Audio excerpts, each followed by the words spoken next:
Rah! Here we go. What is going on, everybody, and welcome back to the greatest combat sports and culture show in the entire universe, the Fight Podcast. This is episode 234, Fight Roundtable. I'm your host, the Underground King, Serg Vicente, and today we have another amazing show for you guys, man. And here's the thing. I think we can all agree, especially after last weekend, especially after what's been going down, this weekend was needed. It feels good, and I am so happy that it has been a positive week of fights, man. Boxing and MMA-wise, a lot of fun. But we have a team of people to break it down today. So on today's episode, we have our Fight Roundtable.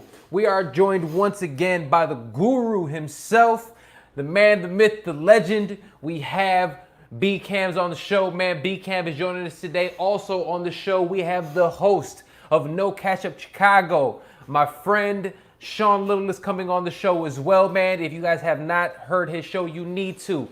By far the best sports talk show around, especially if you're from Chicago, man. So check his shit out today. Well, not right now, after you listen to us, and then you can go ahead and hit that up. So check out with Sean. Also on today's episode, we have MSG Network's very own Camron Smith as well, man. So we have a fact episode. We're going to have a lot of fun. We're going to talk fights. We're going to talk NBA. We're going to talk all kinds of shit, man. So without further ado, let's bring the gentleman on the show. First and foremost, we have to bring the man, the myth, the legend, the guru, B-Cam. Welcome to the show, my brother. Yes, sir, brother. Thank you for having me per the usual. Happy to be back. It was a fun weekend. Let's get into it. Let's get it. And also, man, without further ado, the host of No Catch Up Chicago, my man, Sean Little. What it do, brother? Salute, man. Always happy to be on the Fight Pod, man. Let's break it all down. Lots to talk about. Absolutely, man. Well, first and foremost, gentlemen, thank you so much for joining me on the show today. Man, what a fight weekend, man. What a fight weekend, and I think we can all agree. Well, first and foremost, before we get into anything you guys want to talk about before we get into the fights? Anything you guys want to touch on? Sending good vibes to my Yankees playing the Indians right now. We have 3-0. We need to lock in this series. I was on that same note. Me and B-Cam were just talking about the presidential debate. We got to see if Biden can hold his own out here later tonight. So that should be interesting. I'll be very honest with you. I don't think Biden holding his own against Trump is anything that's he's done a great job. I mean, Biden, in terms of what he's done, you guys both know I am not a fan of Biden. But in terms of a debate platform, what he's done, especially in the last few Democratic debates, he not only did he hold his own, he pretty much, he shined. He did a great job. And if you can sit there and have an intellectual debate with someone like a Bernie Sanders, who's actually an intelligent human being, I think he can do okay against a 12-year-old. So I'm sorry to all 12-year-olds out there. I know you guys are more intelligent than that.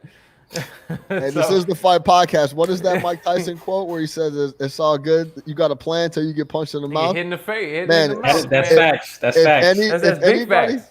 If anybody could take you off your course of what you were going to say and getting trained, it's Donald Trump, man. So we're going to see. Petty God. Yeah. Man, for real, that's not even a question. Mr. Petty himself. But look, that's going to be later on tonight. You guys all know who follow the Fight Podcast. You absolutely know I'll be talking about that and breaking it down. And also talking about how all of us pay more in taxes than he ever has. So that's also something to talk about. All right, so let's go ahead and do this. Moving right along, man, this weekend's title fights have to start off with talking about this one. The last style bender, Adesanyas, went out there and did absolute work against Paulo Costa, man. If you guys actually look at it, I'll be honest with you, I don't think it was a very close fight. With all the talking, with all the bolstering, with all everything else, man, he went out there and got completely ran over, okay? Israel, the last style bender, Adesanyas, gets a second round TKO finish, man. It looked like two totally different levels. It looked like two guys that weren't even supposed to be there together, man. So let's go ahead and talk about it, man. Now that we've seen the highlights, now that we've actually know what is going on, gentlemen, what are your thoughts on Adesanyas' big win against Costa? And are we all aboard the hype train, or is there still more to prove? Let's go ahead and start off with Sean, brother. What do you think? Oh my gosh, look, So I'm always looking for a betting angle, right? Oh, And absolutely. you always get to just because I'm into combat sports, but I'm not. You used to do it, right? So Absolutely. when I want to get the technical, when I want to get the real deal on what's going on, we always chat beforehand. Absolutely. Going into the fight, you broke it down perfectly. You essentially said things that the casual guy doesn't know is, like you said, it's not muscles don't win fights. This is not rock'em sock'em robots. Never So have, never like will. Costa is a good looking dude and he looks physical and he looks like he could just pummel you to death. This is not the one for that. Stylebender's not the one for that. And he proved it on Saturday night. Right after the fight was stopped, I tweeted immediately an absolute clinic by Stylebender because that's exactly what it was. Any way you like it, he showed you what he could do. Hands, the kicks, the control, everything. The reach, the you know what really, before I go off on a tangent, because I could talk about, and we're all going to talk about it. We're going to talk about it. Everybody's going to talk about it. This was an absolute clinic. At one point, one of the announcers said that, look, man, this guy is breathing through his nose, hasn't taken a deep breath yet. He was calm, collected. I loved everything about what he did. He put on a clinic, and we'll get into it, I'm sure. I'm not sure if they told Costa not to apply tons of pressure like he typically does, or well, here, hold that thought real quick, because I do want to talk about that specifically. B, what were your thoughts on the fight? I want to piggyback. And to answer your question, I mean, look, we just talked about. I mean, is there still more to prove for Adesanyas? Not for me. To piggyback on Sean's point, I mean, I think he tried to apply pressure, but he straight up couldn't. I mean, Israel Adesanya tore up that front leg of his, and after a while, it just was not possible to apply that pressure that he's used to. Swiss cheese, boy, that joint look nasty. Absolutely. We talked about it last week. We thought it'd be an easy fight for him because Paulo Costa has a ready-made style for a striker like Israel Adesanya. He's literally going to play into his game plan and make it an easy night for him, and that's exactly what it was. To me, he was more dominant than I expected. I expected a win. I probably expected a knockout, but I did not expect it to look that dominant. I didn't expect it to look that easy. And a world-class performance by a top-level striker in Israel Adesanya. And with that being said, I am aboard the hype train. You look at his string of wins. You have Derek Brunson, Anderson Silva, Kevin Gastelum, Robert Whittaker, Yoel Romero, about it. And now Paulo Costa. This last string of wins that he's gone on, if you're not aboard the hype train, someone needs to speak to you because he's there, he's it. And I mean, if you wanted to give him a knock, you'd say, hey, I want to see him against a more skilled wrestler, a more jiu-jitsu specialist. But outside of that, we've seen everything. He's dominated the best in the world. So, and that's one thing that we have to say, because I think this brings up the bigger point of it. Not only is Israel, the last Stylebender Adesanya, the best middleweight in the world right now, he's second best all time already. And the only one that's ahead of him, man, I hate to admit it to you, I mean, it's the GOAT Anderson Silva, whom Adesanya has already beaten.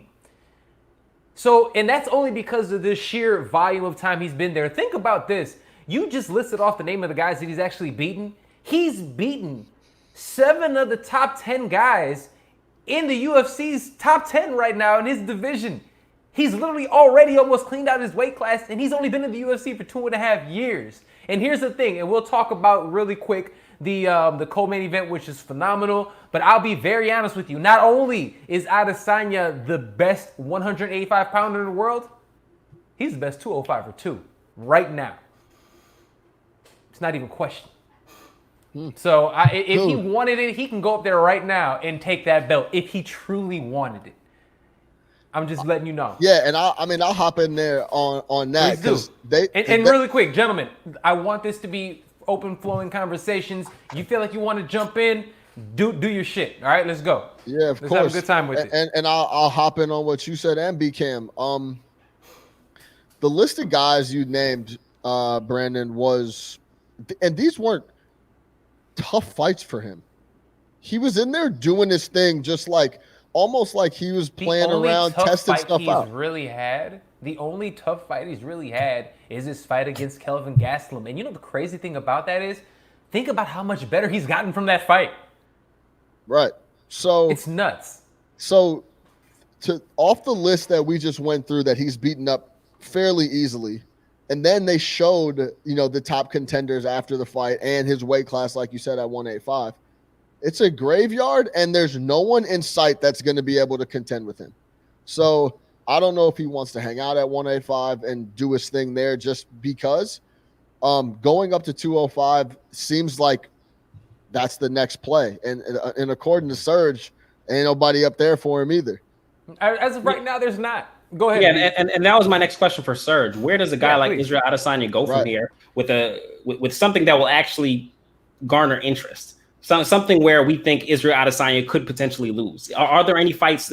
It sounds like there's nothing at 185. Is there something at 205? It's always cool to be a champ. That's the thing for the guy, which Israel Adesanya is in the UFC right now. They want to be champ. So maybe he goes after that. But what's next for him?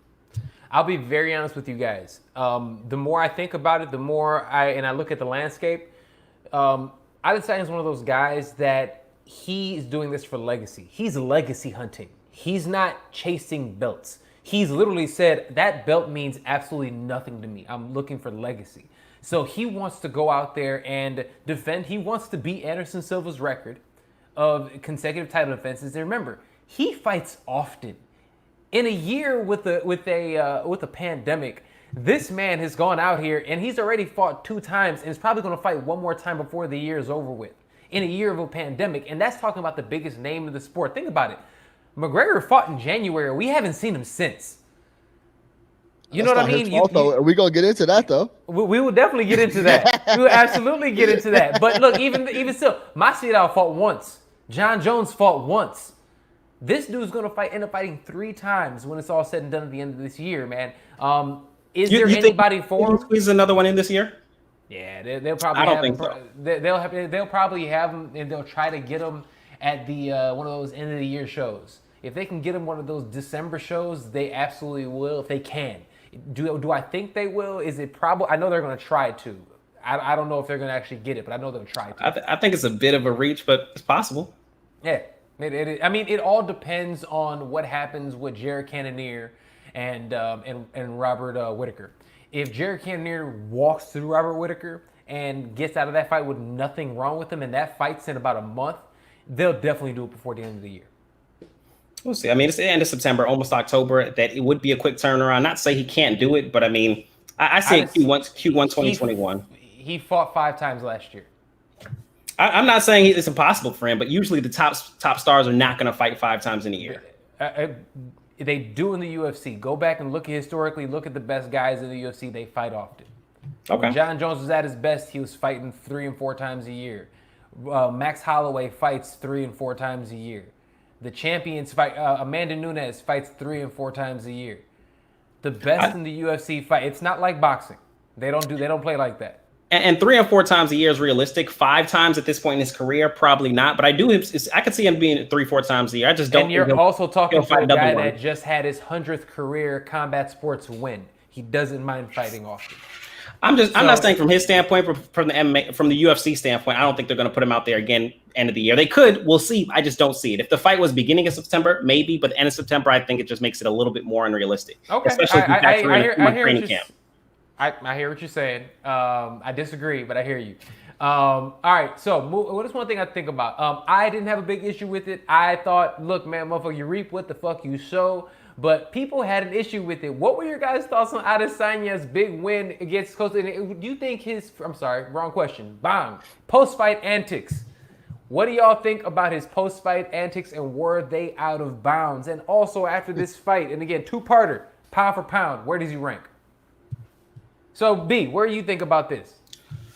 I mean, I didn't see anything with his post-fight antics that were out of bounds. I mean, Paulo Costa was pretty aggressive leading up to the fight with the trash talk. He brought the white belt to the weigh-in. I mean, he talked a lot leading into this fight. So you can't expect Israel Adesanya, someone who has a pretty big mouth to begin with, to win the fight and be humble about it. He just beat the shit out of you. You're going to hear about it because you talked a lot of shit to get to this point. So why would I beat you and just shake your hand? Now, there's a lot of guys that go that route. They say, hey, the trash talk was to build the fight. And that I totally understand. But in this case, it was not just to build the fight. It was pretty disrespectful. And so Israel Adesanya responded after he beat the shit out of him and defended his belt. No problem with him at all. As far as his pound for pound ranking in MMA, he's up there with John Jones and Khabib Nurmagomedov. Maybe I got that all right. But you got it, brother. You got it. At this point, there's always at this point, I think he leapfrogs in both. For me, in pound for pound rankings, there's always let me get there. In my opinion, and this will apply to boxing as well later in this episode. There's an aspect of the pound for pound rankings of what have you done for me lately. And John Jones and Khabib Nurmagomedov, while they are probably still better fighters than Israel Adesanya, and they do deserve to be above them. They just haven't been active enough for me to put them there. So with the activity combined with the impressive performances, I would allow him to leapfrog them. He could be number one until one of those guys gets back in the ring. Now, Khabib comes out, defends his belt late in October. He's number one again. Cool. But okay, so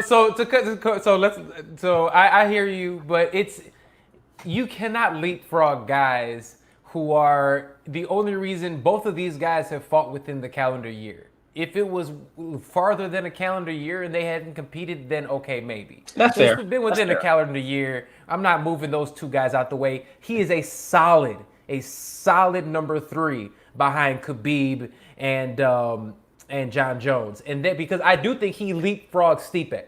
I do.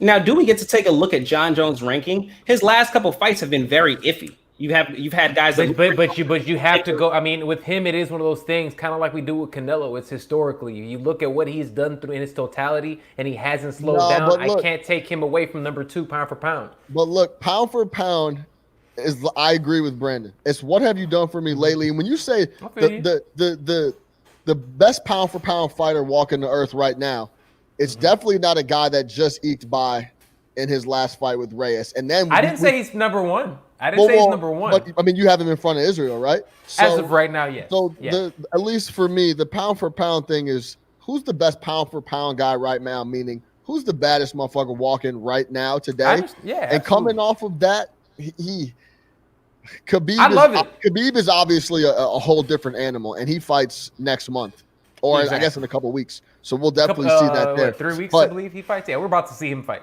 Yeah, I have no problem putting Stylebender in front of John Jones purely off of like B said, activity and what have you done for me lately? I just saw this dude beat the brakes off a dude that, forget about pound for pound, this dude's 15, 20 pounds heavier than him, and he laid him out easy.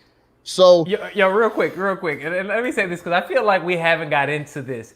Yo, the level of ass whooping he put on that man. That's what I'm saying. Holy shit. It was crazy. Man. He beat the brakes off that boy real quick. He beat the brakes off that boy. Yeah, and the antics are, and I'm assuming B kind of danced around it. I'm assuming we're talking about him pumping him after. Yeah, that's what it was when he got behind him, right? And he let him have it. So is that out of line? Is that too much? Maybe a little bit, but that's just what it is.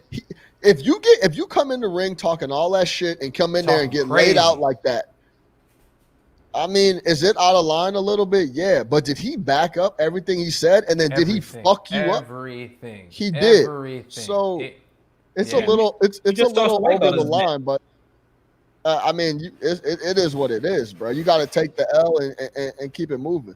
Look, man, we got to move on after this one, but go ahead and make the last point, guys. You know, I'm a boxing guy. I come from the world of Adrian Bronner, so I've seen men get humped before. It happens every now and again. But also, one thing that I always say is you need to show the world that this guy doesn't belong in there with you. And that's what he did. He just did not belong in there with him. He's a different class of fighter. Let's move on. I mean, Israel Adesanya is it. He can fight his way back, maybe get another title shot down the line. But for now, we got Stylebender. That's it. There it is. I love it, man. Stylebender went out there and did his thing. He put on one of those performances that I think solidifies him as the top 5, absolutely pound for pound. But he has one of those things that a lot of people don't have. He has the ability to be an all-time great, and when I see him, I'm amazed I mean, he's my favorite fighter to He's watch as of different. right now. I mean, he's totally different. I love his style, and that's the thing. The way he evolves each and every fight. And the thing about it is, when we watch this actual fight, looking at how he went out here and not only completely outclassed this man, everything that he did was with purpose.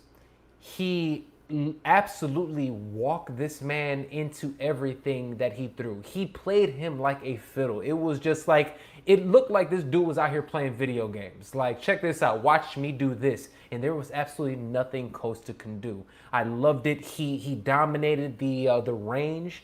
And when you dominate the range in a manner as he did, I mean, and here's the thing, can we all stop saying, because let's be honest, there was one. Everyone tries to say Costa's a power puncher. Costa is not a power puncher. Costa is a volume striker. There was one knockout artist in that ring, and it's Israel, the last Airbender Adesanya. Let's just let's let that to red right now. All right, moving right along. I do want to talk about this. I want to go ahead and talk about, obviously, Jan Blachowicz did his thing. Congrats to him. But we have to talk about the other big event of the weekend, and that is the Charlo twins. Charlo twins went out there. Charlo twins did absolute work this past week, man. Went out there and dominated. Both twins did. Jamal Charlo, Big Charlo at 160, went out there and defeated Sergey Derevchenko, man. It's something that a lot of people did not believe that he was going to do. He dominated that fight from pillar to post, man. Had some tough moments, but did his thing. Also, Little Charlo fought also on that pay-per-view as well, headlined his own version of it. And when I say this dude beat the hell out of somebody, bro, he went out there and landed some bombs and absolutely destroyed Henderson Rosario, man. Ended up getting that W. And he is now the unified champion at 154, holding belts with the WBC, the IBF, and one of them other ones that I can't find in my notes. B, what do you think about this, man? How do you think? And here's the thing. We're going to go ahead and pull this man up because he's here, and I'm happy to finally have him on the show, man. Joining us also on today's episode, one of my brothers, man. I'm so happy. He's one of the people that really pushed me into following this path of sports media. And like I said, a friend of mine, a mentor of mine, a buddy. He is killing it over at MSU Network, as well as the litany of other things he's doing. My brother, Camron Smith. Cam, what it do, man? Welcome to the Fight Podcast. Yo, I appreciate being on again, Serg. I appreciate you, brother. Good to join everybody, man. Thanks for having me. Absolutely, absolutely. So check it out, man. We are talking about some boxing, but we have some things for you because there is some NBA news that we have to discuss. All right, that we have to discuss because I mean, let's be honest. My Lakers made it another. You know, they're making it to the finals. I'm happy about that. And yes, I'm gonna say my Lakers. I was just about to say, oh my God, we made it. You're from Chicago, though, right, sir? No, I mean, it's my Bulls also, but I've been a Lakers fan since '96. Because B-Cam, you feel Kobe me? B-Cam, Bryant, I saw the reaction, B-Cam. I mean, I don't know what's up with him, but I'm a New York guy. I'm a Knicks fan. I can't really complain to anybody. I'm gonna be a Knicks fan for life. An abused, battered Knicks fan. It just is what it is. Shout out to how do you, being a Knicks fan, how do you feel that LeBron James has made it to more finals appearances than your entire franchise? Wow, we haven't had a LeBron James type of player. You've had Jordan in Chicago. You've had LeBron and Kobe in LA. We haven't got one of those players. So, okay, when we get one of those, we'll be all right. I might be dead, but, you know. All right, well, look, check it out. We'll talk about that all and more in a minute. We were just finishing up talking about the Charlos and his twins. Brandon, really quick, what were your thoughts about both of their performances? And let's be very honest, man, whom do you think, if any one of them, stood out? Which twin had the best performance? So I'll start with Jermell Charlo. I was very impressed with Jermell Charlo and the nature in which he was able to get him out of there. I don't think any of us have ever seen a jab to the body knockout. And the way that Rosario reacted, I was a bit concerned for a while for him to just walk out of the ring, go to the hospital. That dude was about to die, man. That shit looked terrible. For nothing to be wrong with him, I was pretty shocked. But I mean, Jermell Charlo got him out of there. Now he got knocked down. He got a knockdown in the first round, and I think maybe around the 6th round, and then he got him out of there in the 8th round. Now, outside of that, Rosario dominated the fight. So he got knocked down in the 1st round, and then he won the next 3 rounds on 2 judges' scorecards, the next 4 rounds on one of the judges' scorecards. So he had retaken over that fight before getting knocked down in the 6th and then taken out in the 8th. When you listen to Jermell after the fight, he mentioned that he's starting to realize that the knockout will come. And that's a habit that I don't want him to fall into, just fighting for the knockout. I'm glad you're talking about that. Hold that thought for 1 second. Gentlemen, also, any of you guys had any thoughts on that as well, on that fight? Because I love where you're going with that one, and I want to ask you about a specific point to that. Anybody have anything else to add? Which is Cam, go ahead, jump in. Cool. No, I mean, you said it right there. You want to be patient and trying to pick your shots. So I think that's kind of the thing that a lot of fighters, it's like that, like you have the one devil on the one shoulder and the good angel on the other one. You try to just like listen in and see, what's the right things that you should do. Because if you choose wrong, you could be putting yourself in a tough position. So patience is a big thing, and that just goes for a lot of sports, of making sure you're picking your spots. But ultimately, man, the Charlo brothers are a problem for real. So definitely, I feel what you're saying on that, B-Cam. I will say this: I saw a guy get the fight stopped last week with not even catching a body shot in Tyron Woodley. So his body crumbled without even getting punched directly in the body. Yeah. You know what I'm saying? So we won't go there. I saw my man's tap. He didn't even get punched. But in all seriousness, if you land a jab to the body and the fight gets stopped, you were putting in work way before that. You know what I'm saying? True. So it's a testament to how much work Charlo was putting in, and it was the last shot that looked like it took him out, but it was the body of work before that.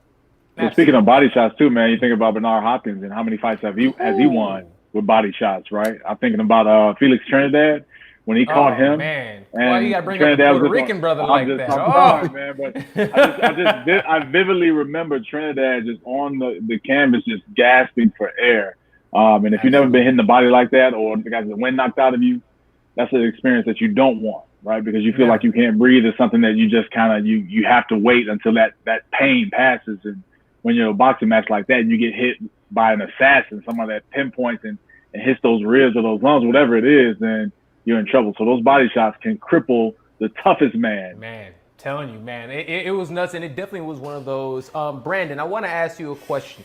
You were starting to kind of allude to this a little bit, but the fight was stopped in the 8th round. At the time of the stoppage, Rosario ended up landing 24 more shots than Little Charlo. Is Little Charlo depending on his power a little bit too much, and is he being a little bit too patient at times? I absolutely think that he is. And I mean, you can't argue with the result on Saturday. 8th round knockout, unifies the belts in the division. Super impressive performance. He ended up with 3 knockdowns at the end of the fight. However, from the 1st round to the 6th round seemed like a big lull. He picked his spots. He was, he was always dangerous, but he allowed a guy like Rosario to just come on to him over time. And with a guy like Rosario, who isn't really proven outside of that win against J-Rock, that might work. But once you get to some bigger names, that won't work. And you can't just give rounds away like that. And that's something that Jermall, under his older brother, understood. He was getting rounds in the bank. I think he dominated probably the first 6 rounds of that fight before Derevchenko got into the fight at all. But I just don't like the lulls. I don't like giving away rounds. The only person that's able to really get away with that is going to be a Deontay Wilder. And while Jermell Charlo has a ton of power, he's not Deontay Wilder. I don't want to take away from his performance. Impressive overall, but that will be my one knock on him. Real quick, one thing before we move on with this one, one thing I do want to ask you guys is this. After looking at them, we've seen them go out there and perform. This was their first pay-per-view event. A lot was riding on this. A lot of people have been saying that the Charlos aren't enough. The Charlos, they're good, they're athletic, they're fast, they're strong, but they're missing something. Are people going to actually finally change their tunes now? And as for quick answers for all you guys, do you think they have what it takes to literally be pound for pound stars? Sean, let's go start with you. Yeah, of course they do, but I don't think the problem is with the Charlo brothers. I think for you to be a pound for pound star in a league, you have to get a lot of support from that specific league, right? And I don't think boxing has been giving those guys enough support. And that's the problem boxing has with, especially now dealing with the UFC. Well, I'll say boxing has supported these guys. It depends on what community you're from. I mean, boxing is very segregated, if you would. I mean, the blacks usually root for black fighters, Spanish usually root for the Spanish fighters, and I mean that's just what it is. And with the Charlos, we've been behind them, but they haven't proven themselves. And they took a lot of quote unquote tune-up fights before they got to matchups like these, which we really need to see before we can really get behind them. I think everybody's behind them now. I mean, the Charlos are legitimate, and I mean, those performances were fringe pound for pound type performances, especially if you take into the account of what have you done for me lately. Absolutely. I mean, for me, I think everybody knows. Cam, do you have any? What do you think? Do you think these guys have an opportunity to be pound for pound? And even better question: would you like to see Big Charlo against Canelo Alvarez? Oh yeah, we definitely want to see that, because that's another way that you can have that Charlo name get out there even more when you have him going against one of the best in the boxing game. But this essentially served what the Charlo brothers did. It really essentially served as a bigger coming out party for them, right? Having both of these brothers on these platforms and trying to gain more attention to them, gain more fans. So by doing that, your name gets bigger. You have more support, whether it's from black, white, Hispanic, it doesn't matter. So when you do that, you're able to cross lines. And so I think that's what they're trying to do. And they made a good step forward in doing that and having impressive showing. I love it, man. I agree with all you guys. I would personally love to see the Charlo twins getting the recognition that I believe that they deserve. I think that both the Charlos are the best in their current divisions at this time. But I still want to see them fight some of the best in the world. All right, speaking of the best in the world and speaking of the best promotions in the world, and this is something that I know all of you guys can go ahead and weigh in on, we have to talk about Dana White and Conor McGregor.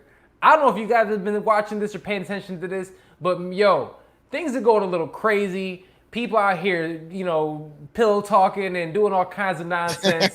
Let's go ahead and bring up this video. I'm going to go ahead after the video. I'm going to read what the text and the tweets actually said, and then we're going to hear what Dana White said, and then we're going to go ahead and break it down. So without further ado, let's go ahead and listen to what they got to say.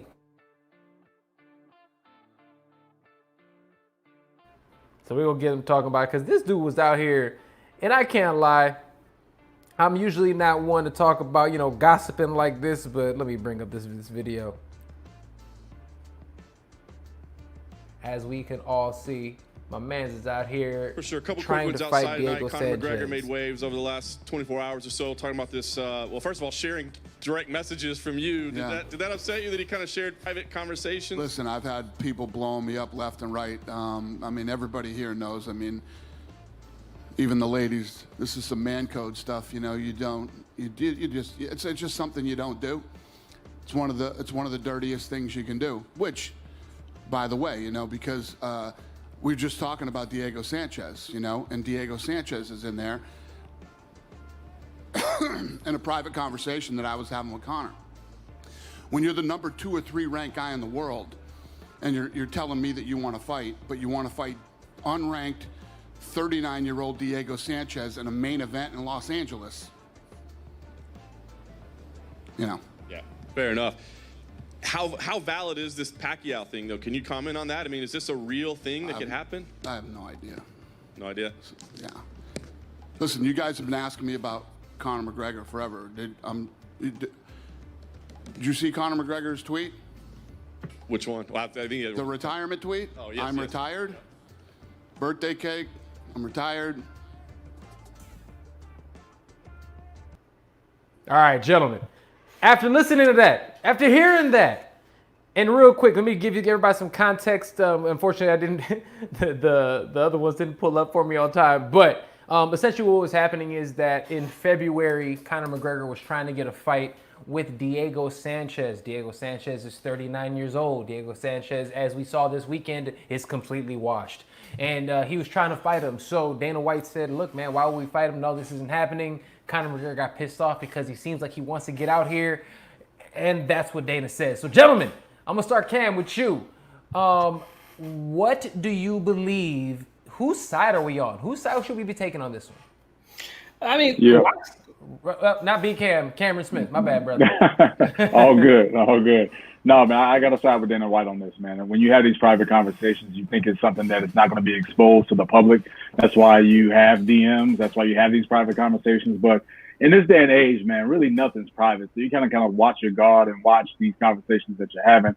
And it's ironic because I was watching randomly an interview with Wale yesterday, and he was on the Breakfast Club talking about how he had a conversation with J. Cole right before Cole dropped False Prophets, and how Cole was using a lot of things in False Prophets. There was a personal conversation, and he was just looking like, yo, you supposed to be my man, and you sharing stuff that not directly, word for word what I was saying, but it led you to these verses and to these lines. So you just got to be cognizant and aware of these situations where you have guys that are thirsty, which Conor McGregor is, and he's thirsty enough to fight a washed-up fighter. So Dana White, I gotta side with you in this situation, man. That's cool. We don't do that. The game has changed, man. It's a different game that we're in now. Truly, man, truly. Sean, or B-Cam, what do you think, brother? Wale's done a few questionable things. No one was thinking about Wale on False Prophets team. Like, literally nobody, and he just snitched on himself. Although I'm a Wale fan, just fucking snitched on himself.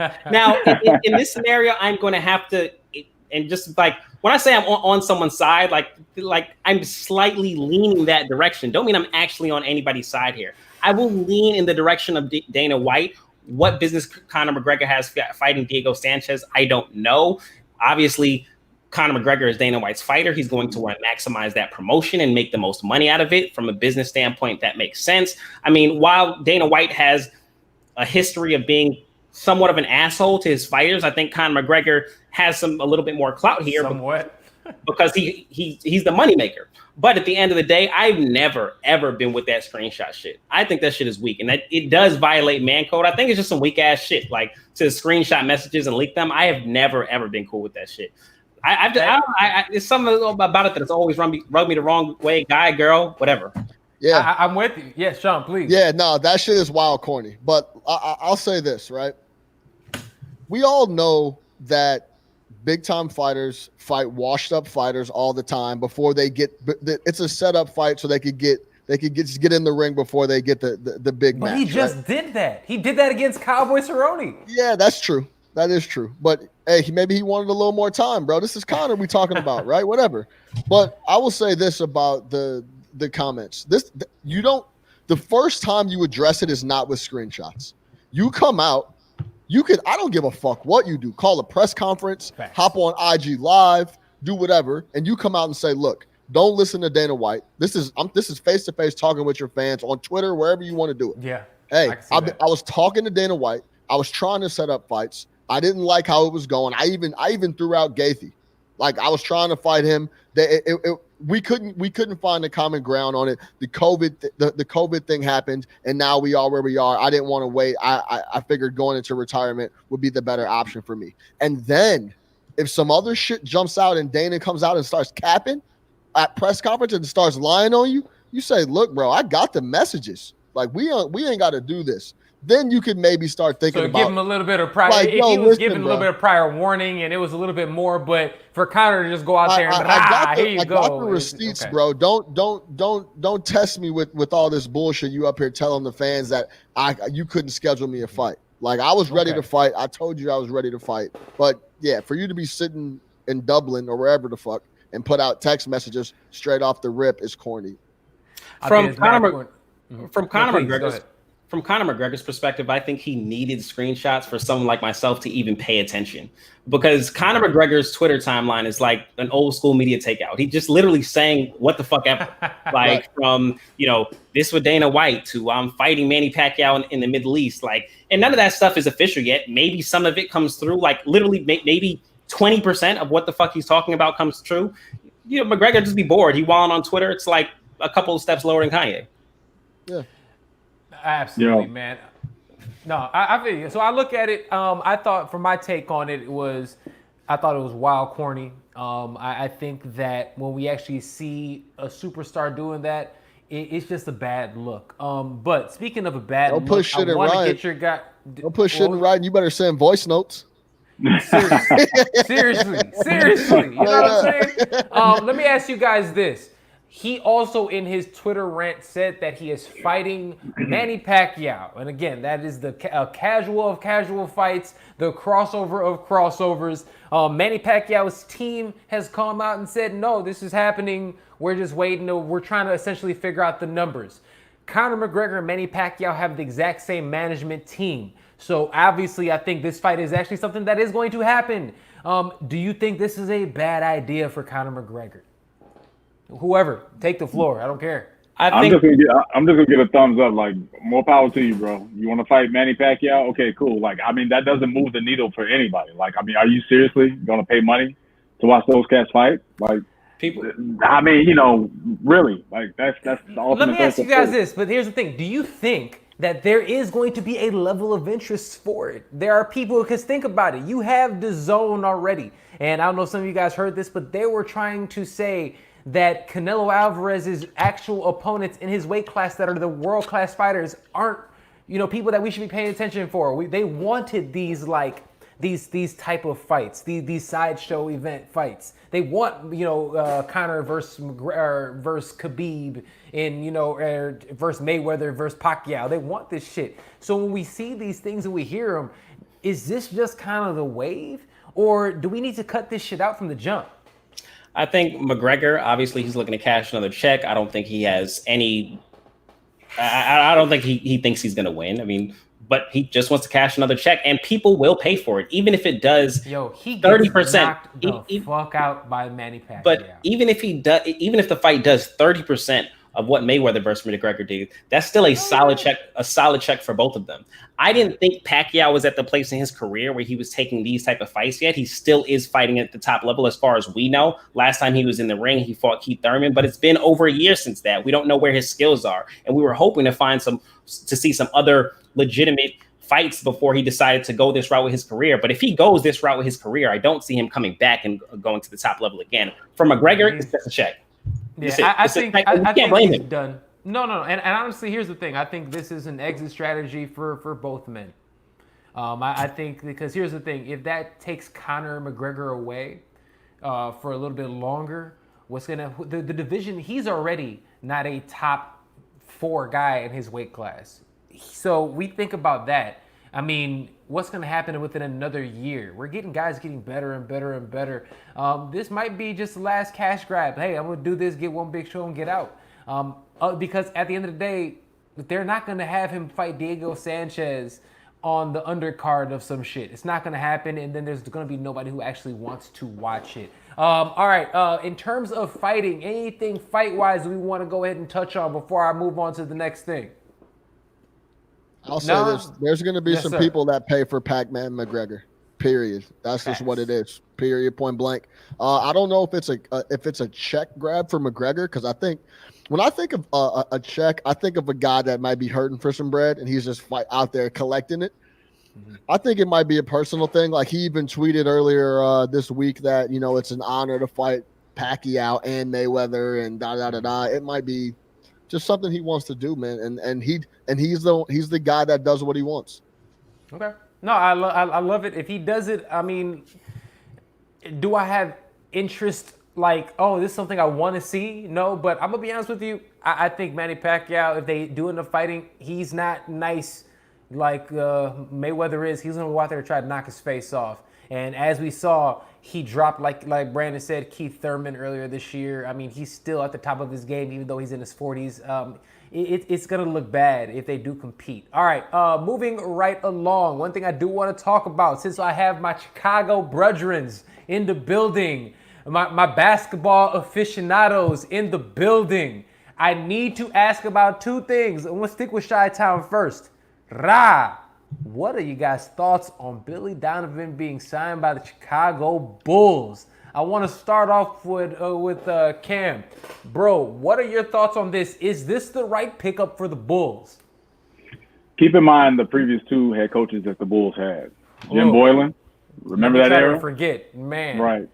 Come on. Fred Hoiberg, you remember that era? Who was actually better than Jim Boylan as head coach, but when you're better than Jim Boylan, you're still not doing as good of a job in comparison to the rest of the coaches in the NBA. So My thoughts on Billy Donovan coming to Chicago is good because this is a guy that made the playoffs 5 straight years with Oklahoma City. Yeah, they underachieved that year when they had KD and Russ and they lost to Golden State. I get all of that. But I think what's encouraging for Bulls fans that they have to understand is that what Billy Donovan did this past season by getting this Oklahoma City team to the playoffs in the Western Conference. And you think about the teams in the West, right? A lot were competing for that final 8th spot, and Oklahoma City did a good job of strongholding and making sure that they held down their spot to get into the playoffs. So this is a guy that, again, has a lot of respect in the college ranks. That's all good and well, but it's another thing to coach in the NBA, and he gained that respect for a lot of players like Kevin Durant, Russell Westbrook, and also Chris Paul. So don't look at this as Durant leaving OKC, Russell Westbrook leaving OKC as Billy Donovan's fault. They're their own men. They wanted to leave and do something else in bigger markets and try and really fast forward to that NBA championship. So Bulls fans have to be encouraged, especially coming off of not making the playoffs for a very long time since the Tom Thibodeau era. So you got to be encouraged about Billy Donovan being the head coach for a young team that needs a coach like Billy Donovan that can actually coach, a guy that's competent, not incompetent like Jim Boylan was. Man. Now, if you guys would have waited a little bit longer, you guys would have had a shot at someone like Doc Rivers. Is that something that you would have been interested in?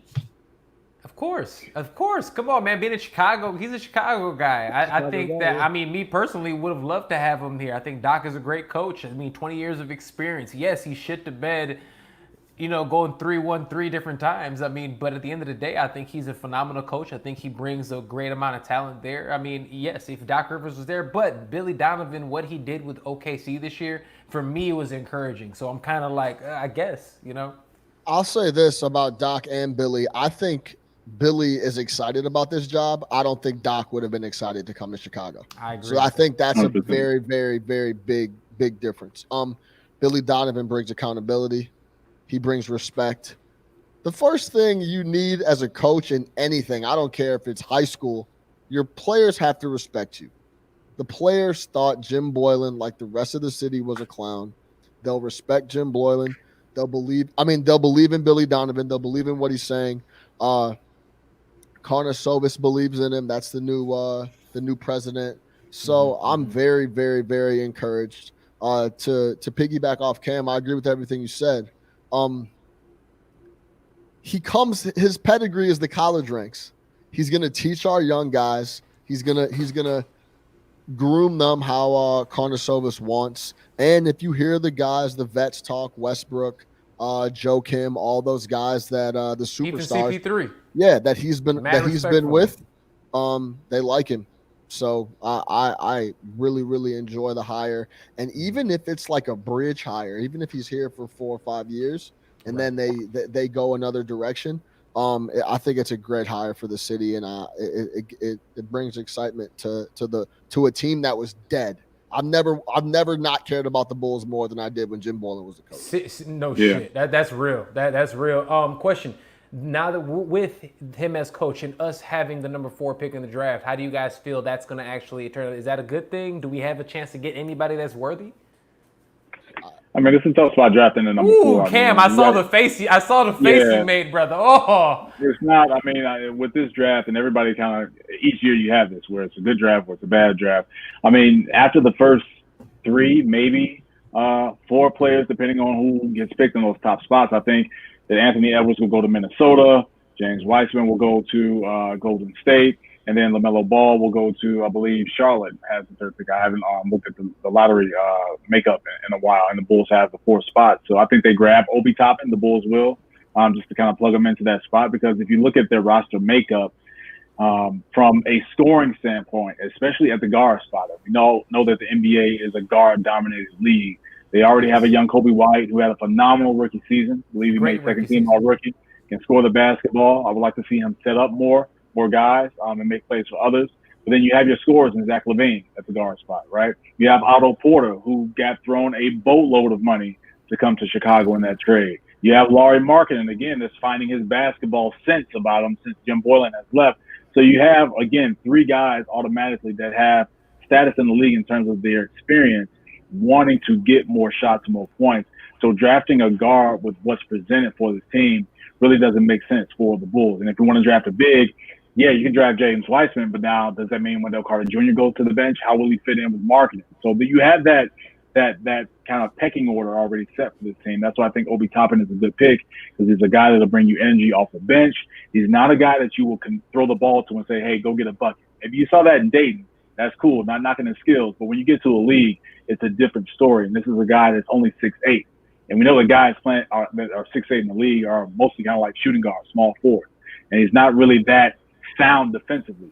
So you want to put him into a situation where he's coming off the bench and can bring that instant energy, get out and run. So I think that will be their pick at number 4. But this draft is not anything where you can say, okay, well, there's a lot of gems here, and everybody wants to kind of tap this guy, tap that guy. They don't know. It's all right. You got to kind of wait and see.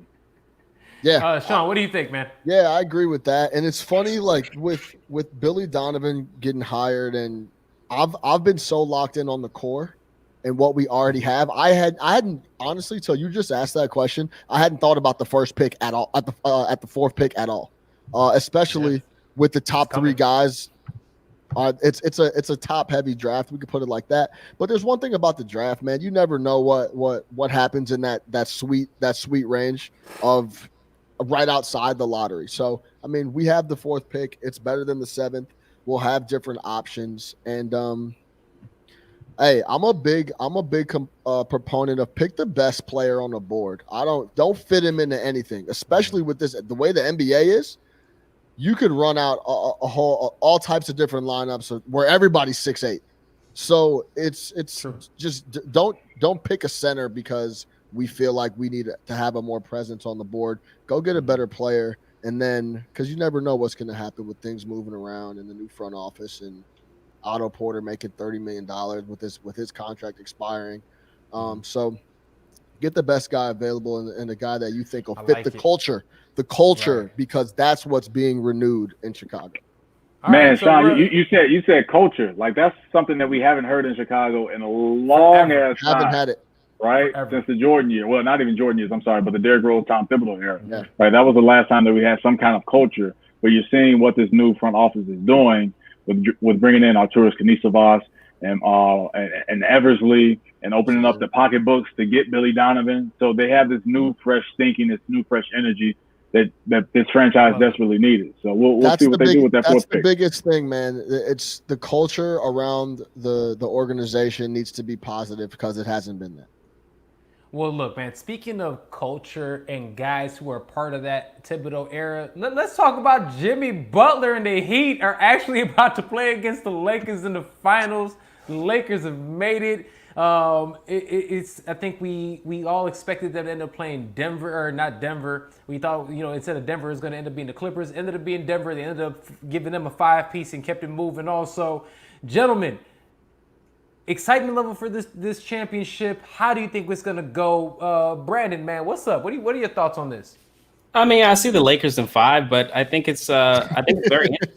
I think it's interesting. I think the Lakers overmatched them, but that's the odds that the Heat have been up against the entire playoffs. And Jimmy Butler continues to come through. You mentioned a word that's pretty relevant here is culture. He brought his mindset, his culture to the Heat, and he's impacted that entire team. He's made the entire team better, and they've been able to overcome what I think on paper are better teams than them in both the Bucks and then the Celtics. So while it looks like the Lakers should win this series in an easy 5, maybe 6 games, I think Jimmy Butler is going to have something else to say. And the defensive mindset that he brings to the floor, he's going to make it low scoring. That's something that benefits the Heat if it's a low scoring game. He tends to have these games where they might be down by 10. He'll take over in the 4th quarter and he'll steal a win. We'll see how it all plays out, but I still say the Lakers in 5.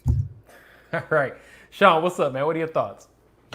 Am I excited about the matchup? I'm extremely excited. I think the Heat were the only team that could give them a little trouble. I mean, you could throw Bam at AD. He can move his feet, is versatile enough to at least give him a little trouble. I don't think anybody can stop AD from scoring 30, but maybe he'll make him work a little more. And then there's a lot of wing guys that you could throw at LeBron. So you could throw Jimmy at him. You could throw I'm blanking on you could throw Crowder at him. You could throw a lot of different people at LeBron, like another guy that you're not going to stop if he really wants to go get it. But it's a lot of bodies that you could throw at those two guys. I'm really excited. I'm really happy for Jimmy. Miami's one of the toughest teams I've seen in quite a bit. I haven't seen a team go down 13, 14 points, never blink. always stay together, always stay within the offense, always keep their identity. On the flip side, if you watch that Boston Heat series, anytime that they caught a punch, the Celtics did for Miami, they crumbled. They started taking really bad shots. The zone completely just folded them up, and they would panic. Miami doesn't have any panic in them whatsoever that I've seen.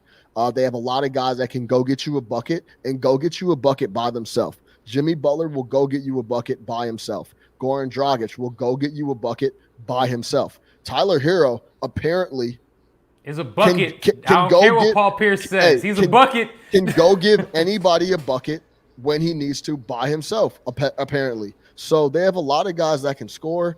And it seems like, and I'm gonna let you go in a sec, Cam, but it seems every time Boston needs a big performance for someone shows up. I'm waiting for the finals for Kelly Olynyk to have 30 points one game, because that's what it seems like happens. The other night, Andre Iguodala hadn't done anything all season, all playoffs. He comes in a closeout game and hits 4 threes. Dragic, anytime I need a bucket, it's just like it's been too perfect what's going on.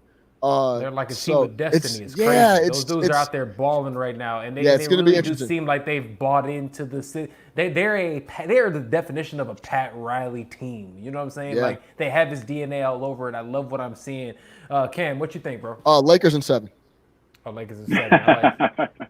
You know what, man? I got to side with Brandon on his prediction in Lakers in 5. I feel that same way. I think they go gentleman sweep from the first round all the way to the NBA championship. You saw what they did against Portland, same thing against Houston, and then we just saw it against Denver where, yeah, you see some weaknesses in their game, but I think the ultimate X factor has always been LeBron, and he's been that X factor since he started making his finals appearances, right? So back in 2007 with Cleveland. So once he finally got himself and ironically enough, since he was playing against the Heat, when he got to Miami, he found out how to win, how to get over that hurdle. And once he did that, he was able to kind of take it and carve his own path in the NBA in terms of being mentioned amongst the greats. But the thing about Miami that they can really, really change this series on is their defense. And we've seen that time and time again, what they did with Indiana, shut them out and swept them. You saw it again when they played against Milwaukee and this past series with Boston. When they really want to lock in, it's dangerous. And if you're looking at a Lakers team that's not making shots, you got to keep this in mind that they have streaky shooters. And Danny Green, I know he's won multiple championships, but he's a streaky shooter. Danny Green gets cold, boy. Kentavious Caldwell-Pope, he's another streaky shooter as well. Oh, man, he hurts your heart. And not even just a streak. And Caldwell-Pope is not just a streaky shooter, but he's a streaky player, just like Kyle Kuzma. So if those guys, the other guys, aren't producing and aiding Anthony Davis in their production offensively, then it's going to be a long series for the Lakers. But I think the goal for Miami is to try and limit LeBron as much as possible and allow Anthony Davis, not allow, but he's going to get his and kind of make sure that they try and focus their efforts on LeBron. Because when LeBron has it rolling, as we saw in Game 5 the other night, when he has it rolling, it's dangerous. And if he gets to that situation where he knows that he sees something within your defense, we know that LeBron is just in another world in terms of how he studies, his memorizations, all of those things. When he sees that, he's able to really hone in on that and really continue to pound and really pick at that wound. So you have Iguodala, you have Jay Crowder, like you said, Sean. You can throw Derrick Jones Jr. out there. You got Iggy, you got all these guys. You got Jimmy. A lot of force that can try and slow down LeBron. So I think that's going to be the game plan for Eric Spoelstra and that Heat defense. But to flip it back to LA and why I think they'll win in 5 games is because now they've hit a stride, right? And the thing about their streaky guys is that they've had a couple of games, or at least a few games at least, where they've really put things together, making shots, making timely plays. Rajon Rondo has been huge in the playoffs. Playoff Rondo's for real. Right? He's been doing his thing, and he's a guy that's been there, done that. He's been to the NBA Finals. He's won a championship. Same thing with LeBron. These are your 2 leaders and guys that have been in the league the longest for that team, and talking about the experience of the Lakers, so they understand what it takes. So you best believe they're talking to an AD especially, or Kyle Kuzma, or even a Kentavious Caldwell-Pope. And I'm blanking and I'm forgetting about Danny Green. He's been there, done that too, and winning championships. They know what it takes to really steal games, right? And there have been times where the Lakers have looked like they've been down and out, and they've come back to win things. So Lakers in 5, LeBron gets his 4th chip. I know it's going to open the floodgates for this LeBron Jordan conversation. That's another conversation for another day. But I think the Lakers win it. Yo, really quick. Yes, sir. You talked about the Lakers being able to steal games. Miami been stealing games all postseason. That's all they've been doing is stealing games. And I'll leave it with this. Spoelstra is very familiar with LeBron and his tendencies and what he likes to do. Yeah. And the way they neutralized Boston was really interesting. I'm sure Spoelstra, being his coach for 2 championships, is going to have something for that as well.